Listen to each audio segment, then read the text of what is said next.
नमस्कार, मैं हूं प्रमिला दीक्षित। तकनीक ने तरक्की की तो दुनिया चिट्ठी से चैट पर आ गई। लिफाफा बंद करके चिट्ठी तो सीक्रेट हो जाती है, लेकिन आपकी चैट भी सीक्रेट रहे, गोपनीय रहे। यहीं से शुरुआत हुई नई नई चैट ऐप्स की। आप पहले एसएमएस करते थे, फिर एमएमएस की सुविधा आई और उसके बाद आया व्हाट्सएप और फिर लोगों की दुनिया ही बदल गई। फिर ये सवाल भी उठा कि व्हाट्सएप आपके सारे मैसेज पढ़ रहा है, आपकी कोई भी बात निजी नहीं है, सीक्रेट नहीं है। और इसी विवाद के बाद अचानक से आया टेलीग्राम ऐप और उसका बाजार बढ़ गया। इंस्टेंट मैसेजिंग ऐप टेलीग्राम के सीईओ पावेल ड्यूरोव को हाल ही में पेरिस से गिरफ्तार किया गया। पावेल पर आरोप है कि उन्होंने टेलीग्राम ऐप का इस्तेमाल बाल यौन शोषण सामग्री और मादक पदार्थों की तस्करी के लिए किया।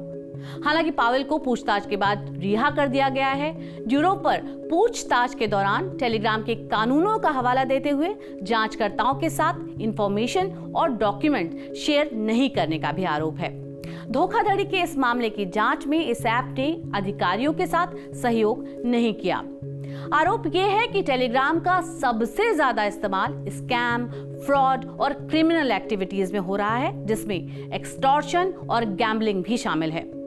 पावेल के अरेस्ट होते ही सोशल मीडिया पर टेलीग्राम ट्रेंड करने लगा और चर्चा ये तक हो गई कि भारत सरकार इस ऐप को बैन करने पर विचार कर सकती है। केंद्र सरकार की जांच एजेंसियों की लगातार मॉनिटरिंग जारी है। टेलीग्राम के सीईओ पावेल ड्यूरोव की गिरफ्तारी के बाद टेलीग्राम की ओर से एक बयान जारी किया गया, जिसमें टेलीग्राम ने कहा है कि ऐप का मॉडरेशन इंडस्ट्री के मापदंड के अनुसार है और लगातार इसमें सुधार भी किया जा रहा है। 1 अरब यूजर हर साल इस प्लेटफॉर्म का इस्तेमाल कम्युनिकेशन और सूचना के लिए करते हैं। टेलीग्राम का इस्तेमाल भारत में 50 लाख से ज्यादा लोग कर रहे हैं। ऐसे में अगर इस ऐप को बैन किया जाता है तो जाहिर तौर पर यूजर्स को परेशानी का सामना करना पड़ सकता है। हालांकि ऐसा नहीं है कि पहली बार कोई ऐप बंद होगा। भारत में इससे पहले भी कई ऐप बैन किए जा चुके हैं और किसी ऐप के बैन हो जाने के बाद यूजर्स तुरंत ही दूसरे ऐप पर शिफ्ट हो जाते हैं। टिकटॉक इसका उदाहरण है। टिकटॉक बैन हुआ तो लोग इंस्टाग्राम और यूट्यूब शॉर्ट्स पर शिफ्ट हो गए, लेकिन टिकटॉक को जब भारत में बैन किया गया था तो ऐसे लोग बहुत परेशान हुए जिनकी कमाई का जरिया ही ये प्लेटफॉर्म था। अब सवाल है, क्या भारत में टेलीग्राम को बैन कर दिया जाएगा?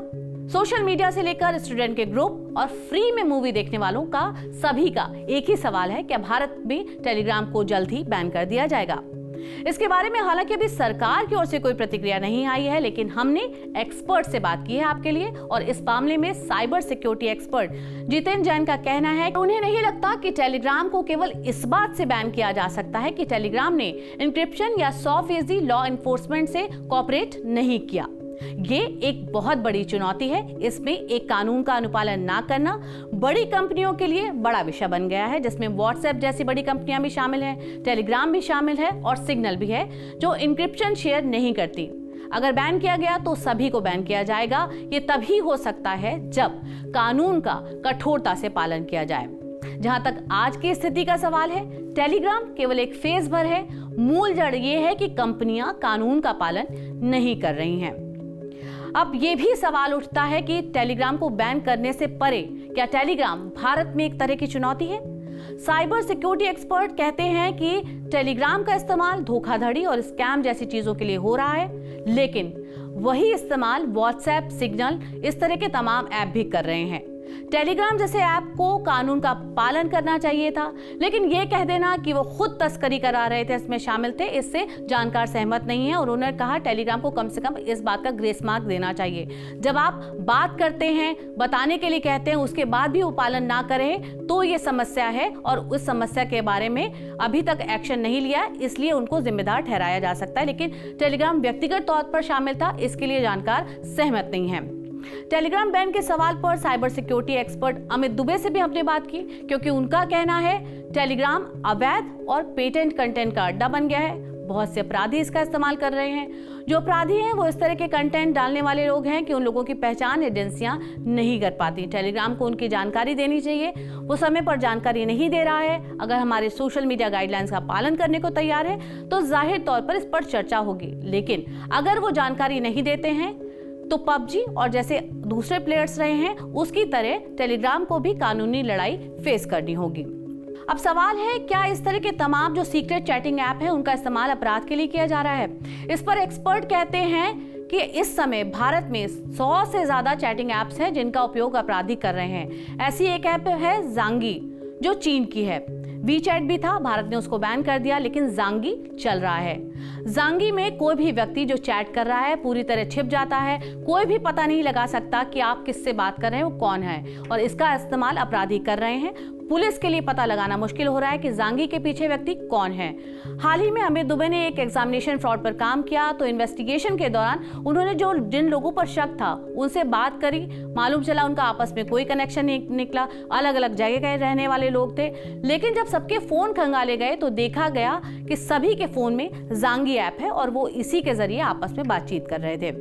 क्योंकि इस ऐप में एविडेंस ही नहीं बचता, ज़ांगी का सारा डेटा चीन के पास जाता है, इसीलिए एक ऐप आपको किस तरह परेशान कर रही है उसका उदाहरण ये है। लेकिन बैन करने के मामले में साइबर एक्सपर्ट ये भी कहते हैं कि एक ऐप दरअसल एक ऐप भर नहीं होती, उसे कई सरकारी दफ्तरों का सपोर्ट भी मिलता है, सरकारों का सपोर्ट मिलता है। जैसे हमने तमाम झगड़े होने के बावजूद देखा कि ट्विटर को बैन नहीं किया गया क्योंकि उसके पीछे यूएस गवर्नमेंट का हाथ है, ऐसा माना जाता है। इसी तरह से टेलीग्राम पर रूस का हाथ है, उसे बैन करना थोड़ा चुनौतीपूर्ण होगा, लेकिन अगर बैन होता है तो इस पर चर्चा जरूर होगी।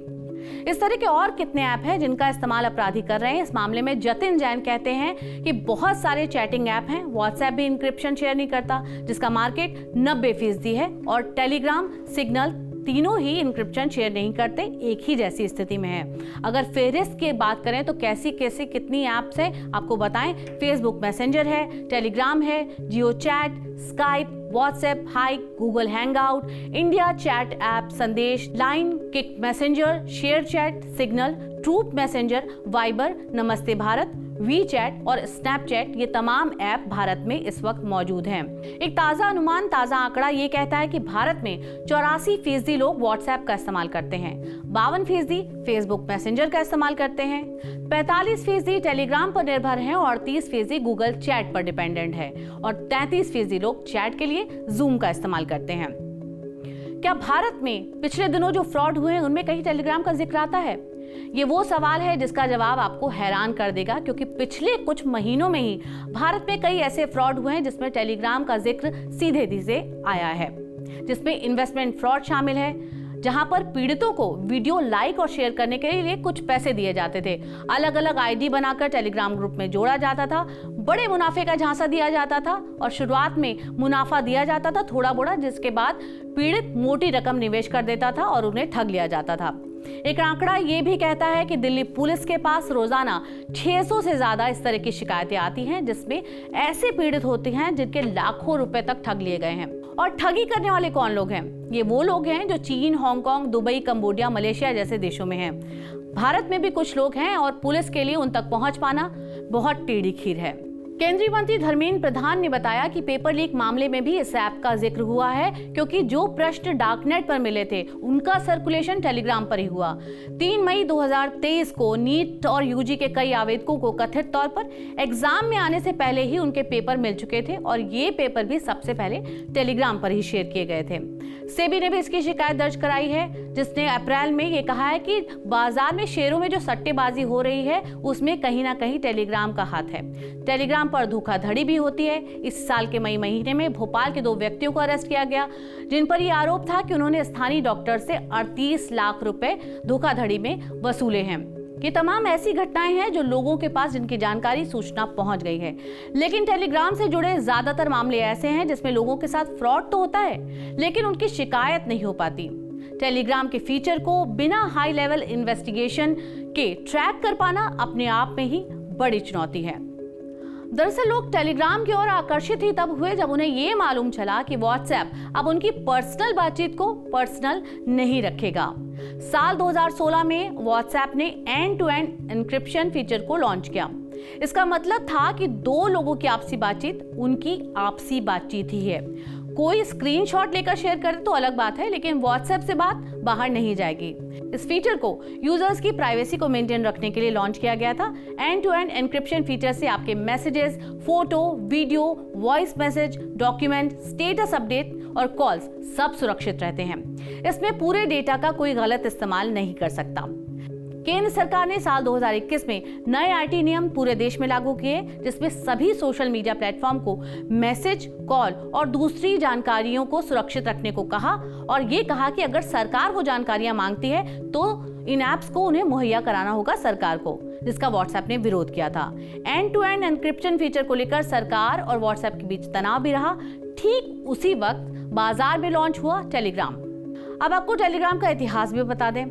पावेल ड्यूरोप रूस में जन्मे हैं और टेलीग्राम को साल 2013 में उन्होंने सरकार की सेंसरशिप का विरोध करते हुए लॉन्च किया था। साल 2014 से लेकर 2024 तक इन 10 सालों में टेलीग्राम की इमेज ये बन गई कि ये अलग अलग ग्रुप्स की ओर से विरोध प्रदर्शन को अरेंज करता है, उसका प्लेटफॉर्म बन गया है। एक्सट्रीम कंटेंट यहाँ शेयर किया जाता है। चरमपंथी कंटेंट के प्रचार, प्रसार और शेयर करने के लिए सरकार की जांच भी टेलीग्राम पर बढ़ी। ये जानने वाली बात है कि टेलीग्राम ऐप रूस, यूक्रेन और पूर्वी सोवियत गणराज्यों में इंफॉर्मेशन का एक बहुत बड़ा जरिया है। यहाँ तक कि रूस यूक्रेन युद्ध में दोनों तरफ के लोग जानकारी के लिए इसी ऐप का इस्तेमाल करते हैं। पावेल ड्यूरोप का दावा है कि दुनिया भर में इस ऐप के 950 मिलियन से ज्यादा यूजर हैं, यानी ये अब तक का सबसे ज्यादा इस्तेमाल किया जाने वाला मैसेजिंग प्लेटफॉर्म बन गया है। अब आपको ये भी बता देते हैं कि व्हाट्सएप से टेलीग्राम आखिर अलग क्यों है, क्यों लोग इसकी ओर ज्यादा आकर्षित हो रहे हैं। टेलीग्राम वैसे तो एक मैसेजिंग प्लेटफॉर्म ही है, लेकिन इसके कुछ ऐसे फीचर्स हैं जो इन्हें अलग बनाते हैं व्हाट्सएप से और बाकी तमाम ऐप से। सबसे पहली बात यह है कि टेलीग्राम यूजर्स को टेलीग्राम पर सीक्रेट चैट का ऑप्शन देता है। आप एक सीक्रेट चैट बनाते हैं जिसमें आपकी बातचीत कुछ सेकंड या कुछ मिनट के बाद गायब हो जाती है, यानी वो मैसेज अपने आप डिलीट हो जाते हैं। इसकी वजह से आपकी चैट प्राइवेट और सीक्रेट रहती है, नॉर्मल चैट की तुलना में सेफ होती है। कोई स्क्रीनशॉट लेना चाहे तो ले सकता है, लेकिन सामने वाले को पता लग जाएगा कि स्क्रीनशॉट लिया गया है।